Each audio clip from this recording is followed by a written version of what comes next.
कि हम जुल्म जाति स्वीकार नहीं करेंगे और हम आरक्षण पे किसी भी तरह का हमला स्वीकार नहीं करेंगे। मैं एक बात और स्पष्ट करना चाहता हूँ, ये हमारे भाइयों का मामला है। हम बेवकूफ नहीं कि अपने भाइयों से लड़ेंगे।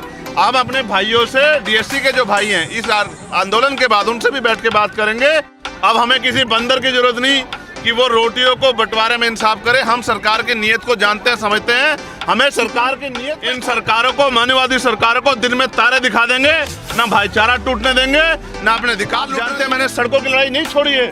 मैं भले ही मेंबर ऑफ पार्लियामेंट हूँ, मगर मैं अपने समाज के लिए सड़कों पे हूँ, सड़कों पे था, सड़कों पे रहूंगा। लेकिन ये हमला अपने अधिकारों पे, समाज के अधिकारों पर बर्दाश्त नहीं किया। सर पे टोपी असपा की और झंडा बसपा का, और कैसे समाज के लिए लड़ रहे हैं नौजवान, आपने देखा। ये हमारी लड़ाई अधिकारों की है, पार्टियों की लड़ाई नहीं है। और बहन जी हमारी हमेशा सम्मानित है। हमारे लिए बहन जी महापुरुष हैं।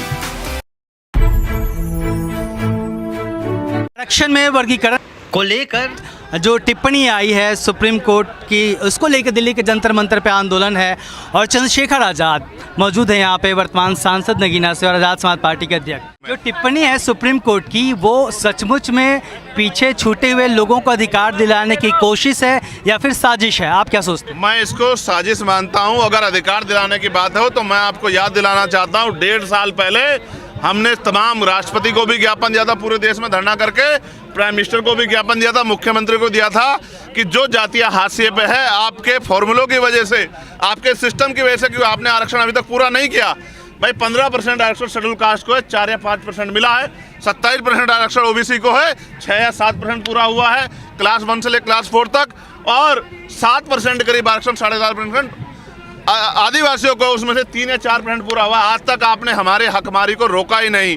जो डकैती हमारे अधिकार है उसको आपने रोका नहीं। तो आपकी मनसा पे हमें शक है। हमें अपने भाइयों को अगर अधिकार मिलता है उसका कोई विरोध हम लोग नहीं करते। हम तो चाहते हैं कि हमारे भाइयों को अधिकार मिले और हमारी जो एकता है वो बनी रहे, लेकिन हम उनको सरकार की कठपुतली नहीं बनने देना चाहते। मैं अगर कोई टिप्पणी करता है कम पढ़े लिखे, काम नहीं करते, नौकरी करते, मैं इस बात को स्वीकार नहीं करता। हमारा समाज है, हमें उसका हाथ पकड़ के ऊपर उठाना है, हमें उनकी हिस्सेदारी का ध्यान रखना है, लेकिन हम अपने लोगों में बंटवारा नहीं होने देंगे। इस बात की को भी सुनिश्चित करना, संकल्पित करना हमारी जिम्मेदारी है। तमाम राजनीतिक दलों ने पल्ला झाड़ लिया है इससे। एक बहुजन समाज पार्टी के अध्यक्ष मायावती जी ने स्टेटमेंट दिया है कि वो साथ हैं, एक आप सड़क पे उतरे हैं। देखो, ये पार्टियों का सवाल नहीं है। कुछ लड़ाइयाँ ऐसी होती हैं जो समाज हित में लड़नी पड़ती। जब समाज कोई फैसला ले लेता है तो पार्टियों को पीछे जाना पड़ता है, समाज के साथ खड़ा होना पड़ता है। जब हम लंबे समय से सुप्रीम कोर्ट को देखते हैं, जब हम लंबे समय से भारतीय जनता पार्टी को देखते हैं, जब हम लंबे समय से उनकी सरकारें देखते हैं, जब हम लंबे समय से इस देश में वंचित वर्गों के अधिकारों पे जो कुठाराघात हो रहा है उसको देखते हैं, जब हम अपने लुटते हुए अधिकारों को देखते हैं, तो हमें समझ आता है। मैं आपको याद दिलाता हूँ, डॉक्टर बाबा साहब अम्बेडकर ने कहा था कि संविधान कितना भी अच्छा क्यों ना हो, चलाने वाले हाथ अच्छे नहीं होंगे, उनकी नीयत अच्छी नहीं होगी, उनकी नीति अच्छी नहीं होगी, तो अंततः संविधान बुरा साबित होगा। आज हम ये देखते हैं, जिस तरह से लेटर एंट्री करके, जिस तरह से निजीकरण करके, जिस तरह से संविदा, ठेकेदारी, आउटसोर्सिंग करके आरक्षण को पिछले चोर दरवाजे से खत्म किया जा रहा है, ये किसी छिपा हुआ नहीं है। अभी भी 2 दिन पहले हमने जोरदार तरीके से विरोध किया, तब जाके 45 ज्वाइंट सेक्रेटरी जो चुपचाप बन रहे थे पिछले दरवाजे से बंद हुए।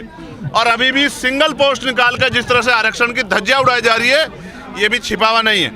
आज का जो बंद है, ये बंद सरकार को चेताने के लिए, सरकार को संदेश है, राज्य सरकारों को भी और केंद्र सरकारों को, कि वो दिन चले गए कि एक लाठी से कोई पूरे गांव को हेक देता था, वो दिन चले गए। अब हम लोग तैयार हो चुके हैं। अब कहीं से भी एक भी अधिकार हम लोग अपना जाने नहीं देंगे। आरक्षण पे चोरी, आरक्षण की हकमारी नहीं चलेगी। हमारे अधिकारों पे जो डाका डाला जा रहा है वो नहीं चलेगा। जब समाज सड़कों पे घूम रहा है तो नेता ही बाहर बंगलों में क्यों रहे? नेता को भी सड़कों पे रहना चाहिए। मैं 2-3 जगह घूम के लोगों को आश्वस्त करके, जो लाठियां बिहार में चली उनकी जानकारी लेके, तमाम तरह से उन पे जो है सवाल खड़े करके, जिस तरह से भीमार में आज़ाद समाज पार्टी के नौजवानों को हाउस अरेस्ट किया गया, थानों में बंद किया गया, उनकी गाड़ियां रोकी गई, तमाम अधिकारियों से लड़ता हुआ अपने वॉर रूम का संज्ञान लेके अब यहाँ हूँ पिछले लगभग 1 घंटे से, इस बात के साथ कि हम जुल्म जाति स्वीकार नहीं करेंगे और हम आरक्षण पे किसी भी तरह का हमला स्वीकार नहीं करेंगे। मैं एक बात और स्पष्ट करना चाहता हूँ, ये हमारे भाइयों का मामला है। हम बेवकूफ़ नहीं कि अपने भाइयों से लड़ेंगे। हम अपने भाइयों से, डीएससी के जो भाई हैं, इस आंदोलन के बाद उनसे भी बैठ के बात करेंगे और अगर कहीं कुछ ऐसा लगता है कि कहीं कहीं ऊपर अप डाउन हो रहा है तो उसको बैठ के सुलटाएंगे। अब हम इतने पढ़े लिखे हो गए कि हमें किसी तीसरे की जरूरत नहीं कि वो आके हमें हमारा इंसाफ करे। अब हमें किसी बंदर की जरूरत नहीं कि वो रोटियों को बंटवारे में इंसाफ करे। हम सरकार की नीयत को जानते हैं, समझते हैं। हमें सरकार की नीयत पे खोट है। हमें ऐसा लगता है आने वाले कल में आरक्षण को, जातिगत जो आरक्षण मिला है उसको आर्थिक आधार पे ले जाके, पहले जो ईडब्ल्यूएस किया गया, जो आरक्षण पे बहुत बड़ा हमला था, जिसको तमाम पार्टियों ने समर्थन किया था राजनीतिक बचाव में, जो कि गलत था। और अब जो है एक और जो फॉर्मूला और उसके बाद कोई नया फॉर्मूला लाके इस देश में जो बाबा साहब अम्बेडकर ने संवैधानिक आरक्षण दिया है, संरक्षण के तौर पे, हिस्सेदारी के तौर पे, उससे खत्म करने का प्रयास किया जा रहा है। हम लोग इसे किसी कीमत पे खत्म नहीं होने देंगे। जब तक हमारे शरीर में लहू का आखिरी कतरा रहेगा, हम आरक्षण की भी, संविधान की भी, अपने लोगों की भी, सरकारी संस्थाओं की भी, और जो क्लोजम से बने जज हैं, जहां all India judicial services commission बना के SC ST OBC और सामान्य जाति के बच्चों को मौका मिलना जज का, वो जो लूट खसोट हो रही है उसको भी हम लोग रोकने का काम करेंगे। हम इन सरकारों को, मानववादी सरकारों को दिन में तारे दिखा देंगे, ना भाईचारा टूटने देंगे, ना अपने अधिकार लूटने देंगे। और किसी भी कीमत पे जब भी सरकार द्वारा कोई हमला होगा, हम लोग घर नहीं बैठेंगे। इस संकल्प के साथ आज लोग हम लोग मैदान में। आप एक मजबूत आवाज़ के रूप में उभरे हैं पार्लियामेंट के भीतर और तमाम मुद्दों पे आपने अपनी बात रखी। क्या बदला पिछली बार से इस बार? आप सब लोग गवाह हैं। आप बताओ, पार्लियामेंट में सबसे पहले सरकार को ललकारने काम चंद्रशेखर आजाद ने किया था, नहीं किया था? और क्यों किया था? क्योंकि हम सरकार से को समझते हैं, सरकार को जानते हैं। और आप ये बताओ, अगर ये विरोध नहीं होता तो ये 45 ज्वाइंट सेक्रेटरी सरकार बना रही थी, क्या ये बनते नहीं बनते? बताओ। पहले 63 बना रखे लेटर एंट्री के जरिए। मैं फिर कह रहा हूँ, आज समाज ललकार रहा है और उस दिन हमने ललकारा था, और ये ललकार तब तक जारी रहेगी। क्या तो हमारी आवाज़ को कुचल दिया जाएगा या फिर हमारे लोगों को अधिकार मिलेंगे। हम बेवकूफ़ लोग नहीं हैं। हम बाबा साहब अम्बेडकर को मानने वाले लोग हैं। और सत्ता में बैठे लोगों को देखिए, किसी प्रदेश में लाठी नहीं लगी अभी। सबसे पहली लाठी अगर लगी तो बिहार में एनडीए की जो सरकार है उनके नेतृत्व में लगी, जिस सरकार ने आदेश दिया कि लाठियों से पीटो, आंदोलन कुछ लो। और उसका परिणाम देखिए, एक एसडीएम को पीट दिया। उनको पीटना है, उनको ये नहीं देखना कि वर्दी से बाहर जो है वो SC ST OBC है, कोई अधिकारी कर्मी, उनको पीटना है। उनका लक्ष्य है पीटना। वो लाठियों से हम लोग डरने वाले नहीं। हम लाठियाँ छोड़िए, हम पिछले आंदोलन में हमने कुर्बानियाँ दी थी, हमने शहीदगी दी थी। हम लाठियों से नहीं, हम गोलियों से नहीं भी डरेंगे। अगर समाज के अधिकार बचाने की बारी आई, हम बाबा साहब को मानने वाले लोग हैं, माने और काशीराम साहब को मानने वाले लोग हैं, हम महामना रामस्वरूप वर्मा जी को मानने वाले लोग हैं, हम दीना माना वाल्मीकि जी को मानने वाले लोग हैं। मैं आपको स्पष्ट कर दूं, लाठी क्या, गोली भी चल जाए, हमारे खून का कतरा भी बह जाए, हम अपने अधिकारों को इतनी आसानी से इन सरकारों को छीनने नहीं देंगे, लूटने नहीं देंगे।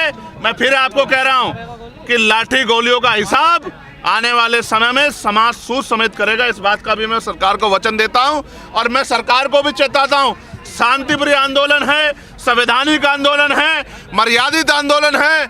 इसको कुचलने का, साजिश करने का काम अगर किसी भी सरकार ने किया, मैं चंद्रशेखर आजाद, भीम आर्मी आजाद समाज पार्टी के कार्यकर्ता होने के नाते वचन देता हूं कि उस सरकार को तख्ता पलट करके रख देंगे हम लोग। इस बात को मैं फिर कहता हूं, अब वो दिन चले गए कि हमारे खून से कोई होली खेलेगा। अब वो दिन नहीं रहे, अब वो दिन चले गए। और फिर मैं कह रहा हूं, एनडीए सतर्क हो जाए। एनडीए में भी जो हमारे लोग उनको समर्थन करके बैठे, वो भी अपने समाज के लिए एकजुट खड़े हैं। अगर सरकार तानाशाही करेगी, गुंडागर्दी करेगी, तो हमारे ही लोग इस सरकार को, पहले भी एक वोट से माननीय बहन जी ने सरकार गिरा दी थी, आने वाले कम कल में एक वोट बहुत कीमती है। एनडीए याद रखे, हमारे लोग जितने समाज के साथ खड़े हुए, जितने वो सांसद बन के गए SC ST के, अगर अपने समाज के साथ खड़े हो गए तो ये सरकार जमीन पे पड़ेगी। इस बात को आप याद रखना।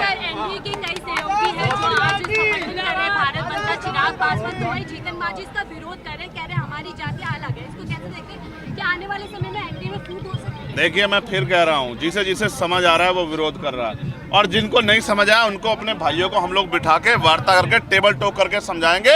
गोलमेज कॉन्फ्रेंस हुई थी या नहीं हुई थी? आंदोलन के बाद भी रास्ते होते हैं। हम अपनी एकता को टूट नहीं देंगे। जिनको चुनावी लाभ चाहिए हमारी एकता को अलग अलग करके, वो अलग लोग हैं। हमें अपने भाईचारे को बनाना, हम लोग टेबल टॉक करेंगे, हम उनके बीच में जाएंगे, हमारी जिम्मेदारी है। हम उनसे वार्ता करेंगे और उनसे कहेंगे कि बताओ कहाँ समस्या है, उस समस्या को हम लोग मिलकर दूर करेंगे। आप बताओ, अगर किसी के बड़े भाई को हक मिलेगा क्या छोटा भाई विरोध करेगा? या किसी के छोटे भाई को हक मिलेगा क्या बड़ा भाई विरोध करेगा? सवाल ये है, आप इसको इस तरह समझो, 13 पॉइंट रोस्टर आया था, हम लोगों ने सामूहिक रूप से विरोध किया। क्यों किया? कि अभी आरक्षण की वजह से 6ठा पद हमें मिलता है। 3 से 4 पद निकाल के, एकल पद निकाल के जब आरक्षण को बिल्कुल जीरो कर दिया गया और सामान्य जाति के लोगों को भर दिया गया, तो हम इस षड्यंत्र को समझते हैं, इसलिए हम लोग इसका विरोध करें। इसलिए नहीं कर रहे हैं कि हमारे भाइयों को कुछ मिल रहा तो हम विरोध करें। क्यों विरोध करेंगे? अगर ये 2 नौकरी हमारे भाइयों को मिल जाती है, 2 नौकरी चंद्रशेखर पासी, चंद्रशेखर जाटव के अलावा चंद्रशेखर वाल्मीकि को मिल जाती है, अतुल वाल्मीकि को मिल जाती है, हमें दिक्कत नहीं है। बात नौकरी की नहीं है, हमारी एकता नहीं टूटनी चाहिए जो सरकार तोड़ना चाहती है। 2 नौकरी अगर डोम को मिल जाती है हमें दिक्कत नहीं है। नौकरी की बात थी नहीं। हम एक ग्रुप है, हम एक ताकत है, हम एक शक्ति है। उस शक्ति को हम लोग किसी भी कीमत पर नहीं जाने देंगे। जो लोग संविधान लेके पूरे लोकसभा चुनाव में घूमते रहे हैं, 2 बड़े नेता, आज जब दलितों के भीतर एक सबसे बड़ा सवाल है ये रिजर्वेशन में क्लासिफिकेशन का, तब उन्होंने चुप्पी साध रखी है। समाज के आंखें हैं, समाज सब देखता है। समाज को किस तरीके से समझना चाहिए? वो लड़ाई कुछ और थी। वो लड़ाई ये थी कि भारतीय जनता पार्टी को हटा के देश बचाना है। अब लड़ाई कुछ और है। आने वाले चुनाव में आपको सबको पता लग जाएगा कि समाज क्या सोचता है। समाज बहुत सारे लोगों के चेहरों से पहले ही उनके चेहरे बेनकाब हो चुके हैं, इसमें कुछ छिपा हुआ नहीं है। हमने डिमोशन जो हुआ वो भी देखा, हमने बहुत कुछ देखा। हमने ये सरकार भी देखी, इससे पिछली भी देखी, हमने सब कुछ देखा। लेकिन याद रखें, सरकार हम बच्चे नहीं हैं। ये जो पसीना बह रहा है इसकी जगह खून भी देना पड़ा अपने अधिकारों को बचाने के लिए तो देंगे। इन सरकारों को दिन में तारे दिखाने पड़े। मैं आपको फिर कह रहा हूँ, अशोक भाई, राहुल भाई, गजेंद्र भाई, अभी 11 सितंबर बाकी है। मेरी बात को आप याद रखना। एक दिन में अगर सरकार नहीं सुनेगी तो 11 सितंबर को सुनेगा। और मैं वचन दे कह रहा हूँ, जिस दिन पार्लियामेंट का सेशन आएगा इतनी ताकत से हम लोग उतरेंगे कि सरकार को मजबूर कर देंगे कि संविधान के आरक्षण को संविधान की 9वीं सूची में डाला जाए और पूरा बैकलॉग भर के ये जो हमला हो रहा है इस हमले को बंद किया जाए। आप लोग ध्यान रखना, मैंने सड़कों की लड़ाई छोड़ी नहीं है। आप जानते हैं मैंने सड़कों की लड़ाई नहीं छोड़ी है। मैं भले ही मेंबर ऑफ पार्लियामेंट हूँ, मगर मैं अपने समाज के लिए सड़कों पे हूँ, सड़कों पे था, सड़कों पे रहूँगा। लेकिन ये हमला अपने अधिकारों पे, समाज के अधिकारों पर बर्दाश्त नहीं किया जाएगा। आने वाले दिनों में तमाम राज्यों में चुनाव है, विधानसभा चुनाव। आज़ाद समाज पार्टी की भूमिका उन राज्यों में क्या कुछ होगी या फिर वो यूपी तक अभी सीमित रखेगी कुछ? आज़ाद समाज पार्टी हरियाणा का चुनाव भी लड़ेगी, आज़ाद समाज पार्टी उपचुनाव भी लड़ेगी, आज़ाद समाज पार्टी जम्मू कश्मीर का चुनाव भी लड़ रही है, आज़ाद समाज पार्टी महाराष्ट्र झारखंड में भी तैयार करी। आज़ाद समाज पार्टी भीम आर्मी की शक्ति को से आज कोई अनभिज्ञ नहीं है। आप ये जानते हैं, आज़ाद समाज पार्टी भीम आर्मी के लोगों ने मेहनत की। आपके बीच के लोग हैं, आपने देखा उनको संघर्ष करते, आपने उनको लाठी खाते देखा, गोली खाते देखा, जेल जाते देखा। आज ये जो बल पैदा हुआ है, आप बताओ 2017 से पहले भारत बंद होते क्या? ईमानदारी से हाथ रख के अपने दिल पे बताओ, ये बल कहाँ से पैदा हुआ है? ये संघर्ष से पैदा हुआ है। ये अकेला मेरा बल नहीं है, ये समाज के नौजवानों का बल है। कहते हैं ना, संघर्षों के साए में घनघोर जवानी पलती है और इतिहास उधर झुक जाता है जिस ओर जवानी चलती है। आज जवान नौकरी नहीं देख रहा है, आज जवान समाज का हित देख रहा है। आज जवान जो है अपने देश के बारे में सोच रहा है। आज अब जो देश का जवान इकोनॉमी के बारे में सोच रहा है, आज देश का जवान बेरोजगारी महंगाई के बारे में सोच रहा है, आज देश का जवान सामाजिक न्याय के बारे में सोच रहा है। और ये वो नौजवान है जिसने 2 अप्रैल 2018 को शहीदगी दी थी। सारी सीटों पे चुनाव लड़ेंगे क्या? ये पार्टी का फैसला है, मैं यहाँ बैठ के इस पे कुछ कह दूं। अच्छा, पार्लियामेंट के भीतर चल रहा है कि भाजपा के लोग कमरे में पड़ के क्या क्या सोच रहे होंगे। आज तो मेरे दिल में चल रहा है कि भाजपा के लोग कब जो है सेशन बुला के अपने फैसले पे विचार करेंगे। आज तो मेरे मन में चल रहा है। आज मैं कोई राजनीतिक बात नहीं करना चाहता, मेरी बराबर में कोई चाहे। आज आपने देखा सर पे टोपी असपा की और झंडा बसपा का, और कैसे समाज के लिए लड़ रहे हैं नौजवान, आपने देखा। ये हमारी लड़ाई अधिकारों की है, पार्टियों की लड़ाई नहीं है। और बहन जी हमारी हमेशा सम्मानित है हमारे लिए। बहन जी महापुरुष हैं।